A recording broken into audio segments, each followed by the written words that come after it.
but they have to be sent or emailed to the state because the state has to count them and send them with your packets because they get counted in the tally count. Hi, come on in. Okay, so there's declarations of candidacy. Someone who is not going to be at the caucus can declare that they want to be a candidate.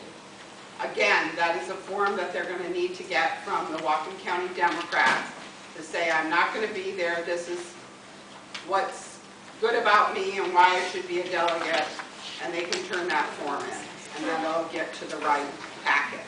So you're still on page 2, you're in the Yes. middle of it, underneath Yes. precinct caucus leaders. Yes, yes. You've moved through surrogate affidavits and now you're doing delegate report forms. No, I'm just, yeah. We talked about okay. So these are just the things that are going to be there. Okay, there's going to be report forms that have to be filled out. Certificates. This is a really important thing, and we're going to get back to this as we go through. But everyone who's elected must be given a certificate that they were elected, because that is their entrance to the next level. There are 4 levels in this process. The first is the precinct caucuses. The next is the county convention and legislative district caucus, which is May 1st. The next is the congressional caucus, and that I don't have the date for, but we are going to have a form that's going to give all of those dates on it. That's going to be in your packet so that people can know what they're committing to. It's later on in May. And then the state convention will be in June in Tacoma. The congressional caucuses, I have not heard about any of you that are in the county, that are in the 1st congressional district. It's not going to be up here. It's going to be someplace like Redmond, because that is the 1st district, and it's a long, skinny district going all the way from the South King County all the way up to the Canadian border. So it's going to be someplace like that. I already know that the Congressional District 2 will be in Everett at a high school. So that will be in there. We'll have to have caucus minutes, and we're going to talk about those. So we've already talked about organizing the site.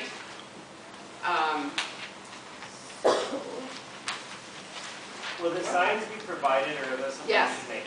Everything's going to be provided. Yes. Did you mention a very important fact that we need to solicit donations? Because this is a we're going to get to that. very Go ahead. expensive amount of money for rent in all of these places, and we do that by donations. And so anyone who can donate anything for that, we'll have a jar or something there that. No jar. No jar. We'll collect donations.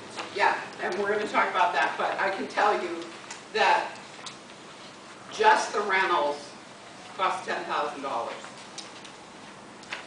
And that doesn't include all the printing, all the other stuff.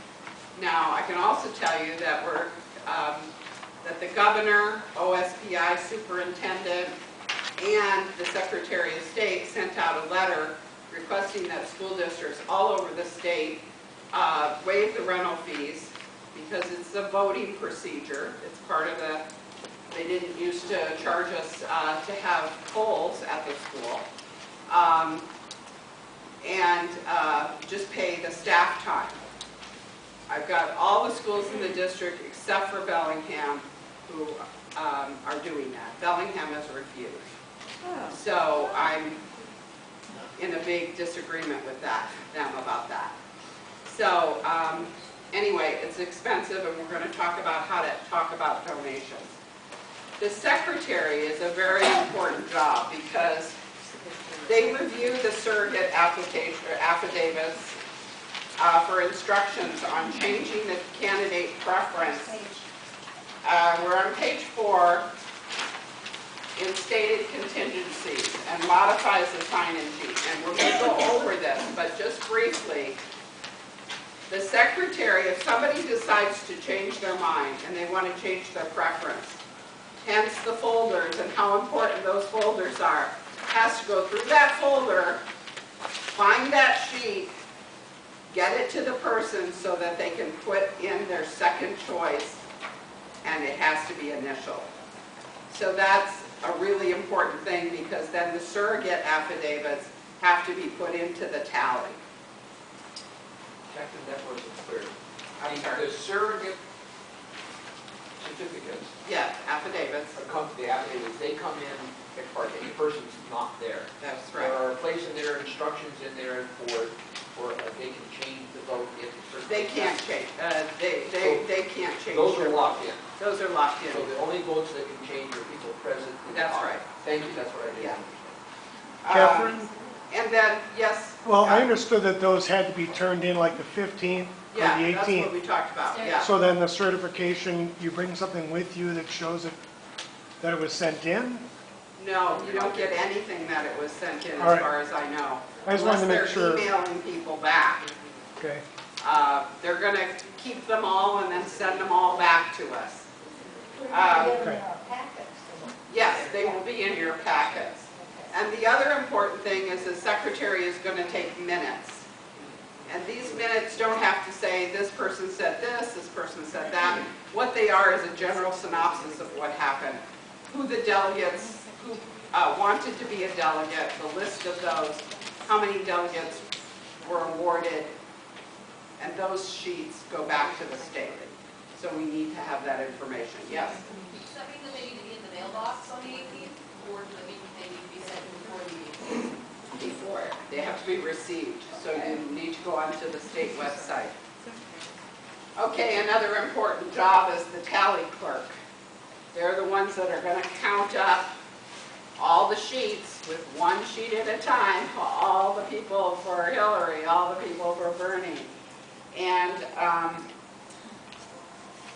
then if someone comes after 10:30, they will not be in, they can participate in terms of a delegate, but they will not be in the first count. They can be in the second count, but they need to be there prior to 10:30 in order for their vote to count. Yes, Cheryl, What difference does it make if they don't get counted the first time? what difference does it make? Yeah. How will it affect them? Yeah. Yeah, it can affect your vote, your tally. So What what, time, say more. Well, if you've got a close race and one person's vote does not count, it's not counted in the tally. so then when's the second tally?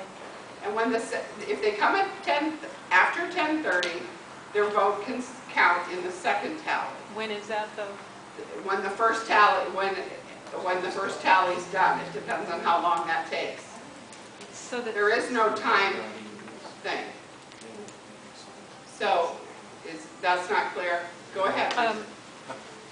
I'm just trying to think of our tally people. So our tally people are responsible for tallying until 10:30. So it's They start at 10:30. from 10 to 10:30 is when they're, No. excuse me, they start at 10:30, sorry. Yeah. And then, but what I think what I heard you saying was after we've done the first count, then we do the second count. So that means the tally people are going to be tallying again after the second count. Yes. But there's only 2 counts, aren't 3 or something? No. 2 just two. counts. Okay. 2 is it. I think you were, Don was next, yeah. Yeah, well, it seems to me that the second tally is the one that can determine the delegates on that.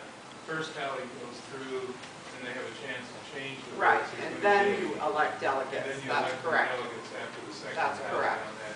Maybe nobody changes, and so the first That's tally right, will hold. stands, yes.